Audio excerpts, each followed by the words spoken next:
One of the more fascinating aspects of state control, to me, is the way in which tacit consent is maintained. In overtly non-representative states, like Russia or Belarus, for example, consent is less important, and any breakdown in public order is shorn up by violent repression with little to no hesitation. But I think we can see that these sorts of societies fail to produce prosperity in the same way that states that wear the veneer of representative democracy do. If the state can convince a population that the boot on their neck is there to protect them from another worse boot, or even better, that the boot on their neck doesn't even exist, they'll work through the best years of their lives to enrich the state, they'll teach their children to worship the state, and they'll even die to protect the state and its interests. In today's entry, I'd like to talk about the concept of the other, or othering, which has a lot of different meanings depending on the field of study.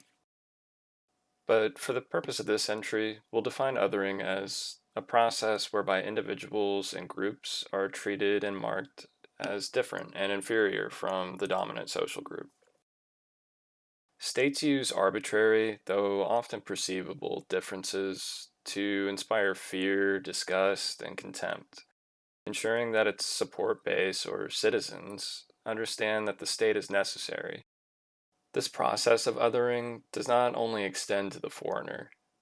States, from the Roman Republic to the United States, have used internal divisions as a justification for various policies and actions. These divisions can come in the form of class, ethnicity, gender, sexuality, religion, or even age. The Greek city-states applied an othering structure to non-Greeks to their east. The term Oriental was first used to describe the Persians, Assyrians, and the inhabitants of Arabia by Greek historian Herodotus, but it was later extended to all Eastern cultures, even those who were more or less equal, or even superior to, in terms of technological and cultural sophistication. The barbarian to the north and northwest were arguably inferior to the Greeks in terms of technology, language, and science, and other elements commonly associated with great civilizations. But this was in no way true of many of the nations referred to as Orientals. To contend with the fact that Greeks lacked the sole claim to the title of most advanced civilization in any material sense, they resorted to discrediting their Eastern competition in moral terms. As a literary theme, Orientalism can be traced as far back as Hippocrates and his description of the known peoples of the world. Everything is produced much more beautiful and large in Asia. The country is milder, and the dispositions of the inhabitants are also more gentle and affectionate. Here is where we can see an early example of a literary theme that would pervade into the Roman Republic. Hippocrates and Herodotus likely did not invent the association of the Orient with the luxurious, effeminate, gentle, indulgent, or soft, but their specific use of it was understood and reused by Roman authors. This wasn't just a way that the Romans disparaged their enemies, like their foreign enemies. Julius Caesar, this is a really good example. In his depiction of the aftermath of the Battle of Pharsalus, he depicts the person he defeated, so Pompey, as having all the traits associated with the Orient. This was a very contemporary way for upper class rivals to smear each other in their writing. They did this by making them sound like the way that they perceived Eastern cultures, and that is effeminate, luxurious, un-Spartan like is probably the best way to describe this feeling that they had against the perception of Orientalism. The manifest absorption of Greek culture by the Roman Republic after the Battle of Corinth brought many new ideas. Some were discarded depending on how well they meshed with Roman culture, but this was not the case with the concept of barbarian and the Oriental. An early known use of the Roman translation barbarous is from a letter attributed to Cato the Elder by the historian Pliny the Elder, where the Greeks are using the term derogatorily in reference to the Romans. This quote predates the Roman conquest of Greece, and I find it really interesting that the Romans were so eager to adopt a slur that had been once used against them. The concept of barbarian didn't simply change hands, it was reframed to fit new groups. During the era of Greek primacy, the term had largely been used to describe Scythians or Romans, Barbarian would now be used to describe the Gauls, Carthaginians, and numerous Germanic tribes. Contrasting these traits associated with the Eastern civilizations, the Romans regarded barbarians as brutish, greedy, unintelligent, and undisciplined. The barbarian and Oriental dichotomy became a central part of Roman identity because they saw themselves as the opposite of both. And this would allow them to justify their expansionist policies and the subjugation of other peoples. By framing their conquest as a civilizing mission, the Romans could view the Republic not just as a war making entity with an ostensibly representative government, but as a force bringing order and culture to the lesser peoples of the world. Roman authors and statesmen, or often the same people, had transformed Greek concepts into tools of an imperial strategy. The barbarian and Oriental were not just derogatory labels. They reinforced the Romans' view of themselves as the rightful rulers of the world, just as the Greeks had done in their time. In their minds, they were fighting a two-front war, bringing civilization to the uncivilized barbarian to the west and northeast, but also staving off the corrupting influence of Eastern luxury. Class was inarguably a massive issue during the Republic, if for no other reason than the sheer disparity between the classes. Class was the basis for virtually all notable internal conflicts during the Republican era, from the conflict of orders to the numerous slave revolts. Even the ascension of Julius Caesar can be interpreted as a downstream consequence of repeated failures to produce lasting reforms that would alleviate the class conflicts. The Gracchi brothers attempted radical reforms in the 2nd century BCE. They wanted to redistribute land to the disenfranchised plebeian class and to alleviate economic distress caused by agricultural imports from the Republic's periphery. Their efforts were met with fierce resistance from the Senate and ultimately led to their violent deaths. And this isn't really surprising. The patrician class was in complete control of the Senate, and they were the only ones allowed to hold office, with the exception of the wealthiest plebeians. But there was no sense of class solidarity between the noble plebeians and the masses of low-born plebeians. And while the plebeians had been off fighting the wars that they had legislated into existence, they had taken land that the plebeian class used to graze their livestock. To refocus here, the state is not an autonomous entity. It's made up of humans and groups of humans with ambitions and goals. The patrician class was firmly in control of the Republic for much, if not all, of its existence.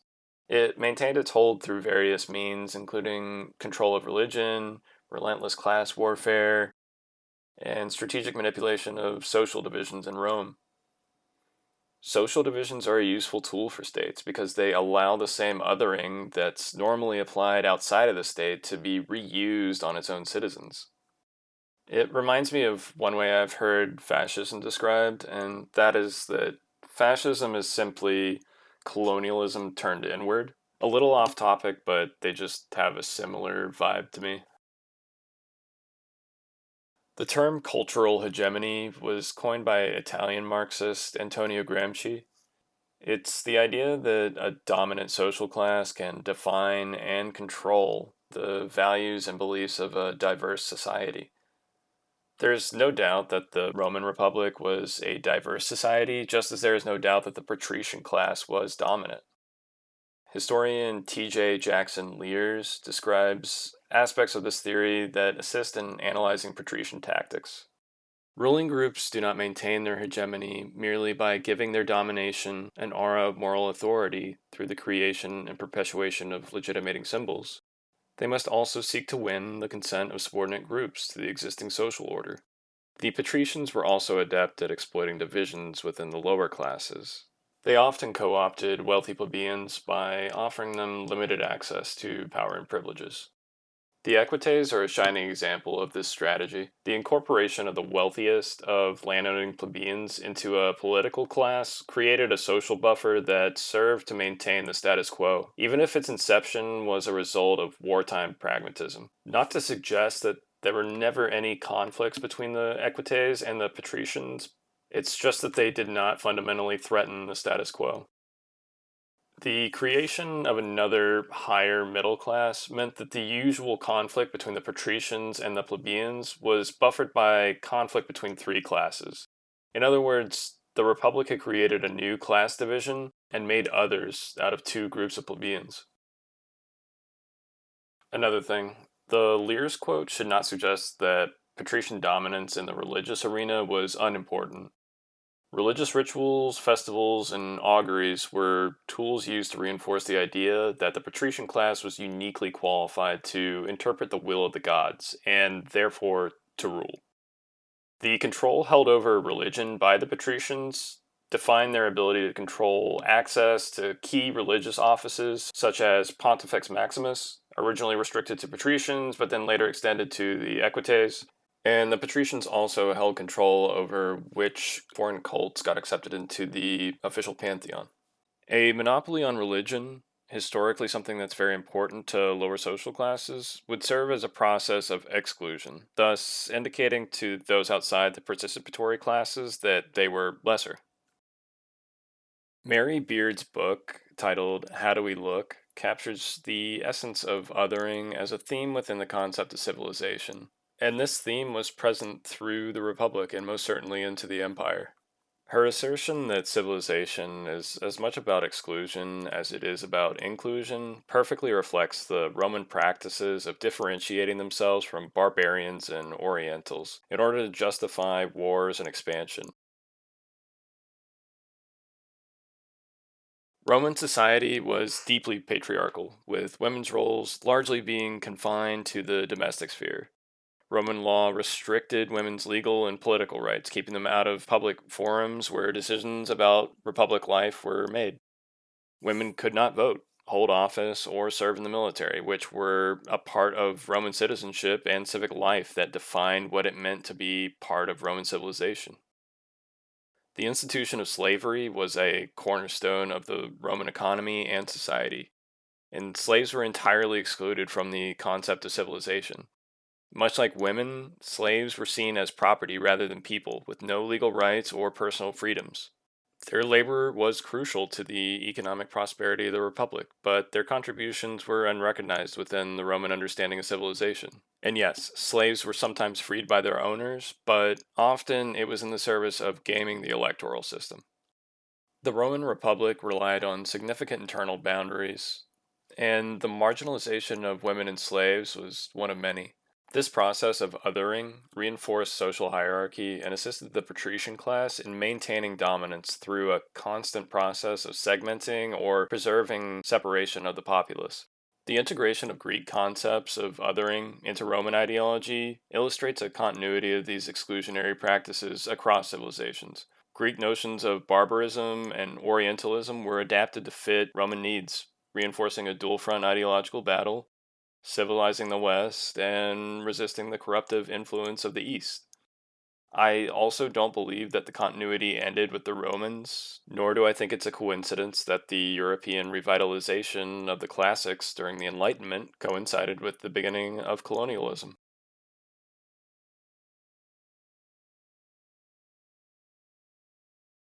So, other than this just being a nice collection of historic facts, what's the point of all this? Well, there were multiple events where the ordinary people in Rome had the opportunity to have a more equitable voice in society and a greater share of the fruits of that society. During the slave revolts, if the lower class plebeians had decided to back the slaves, totally would have changed how things turned out. Or if during the conflict of orders, they also incorporated women into their movement, or slaves. But because the patrician class was so adept at applying this othering structure to keep regular people afraid that if they allow people of a lower status to elevate themselves, that they themselves will lose status as a result. People didn't want to endanger their status that they enjoyed. And this isn't unique to the Roman Republic. During the American labor movement, one of the most successful strategies that the capitalist class employed was using the division of race to break up strikes. This isn't going to end anytime soon, and if you're ignorant to these historic trends, then you're going to fall victim to scapegoating attempts by the state to vilify regular people, whether they're immigrants or trans people.